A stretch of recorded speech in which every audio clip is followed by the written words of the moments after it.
וואו! כנסו, עירות.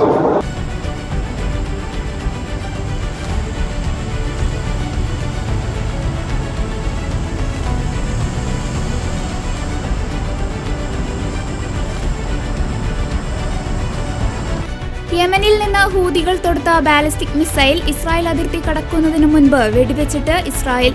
ആക്രമണത്തിൽ ഇസ്രായേലിൽ നാശനഷ്ടങ്ങളൊന്നും തന്നെ റിപ്പോർട്ട് ചെയ്തിട്ടില്ല എന്ന് ഇസ്രായേൽ അറിയിച്ചു.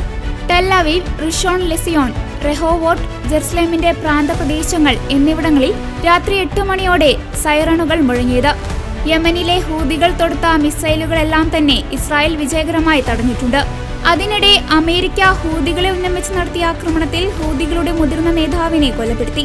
അമേരിക്കൻ പ്രസിഡന്റ് ഡൊണാൾഡ് ട്രംപ് യമനിലെ ഹൂതികളെ പൂർണ്ണമായി നശിപ്പിക്കുമെന്ന് മുന്നറിയിപ്പ് നൽകി. യമനിലെ ഹൂതികളെ പൂർണ്ണമായും ഇല്ലാതാക്കുന്നതുവരെ യുഎസിന് വിശ്രമമില്ല എന്നും ട്രംപ് കഴിഞ്ഞ ദിവസം പറഞ്ഞിരുന്നു.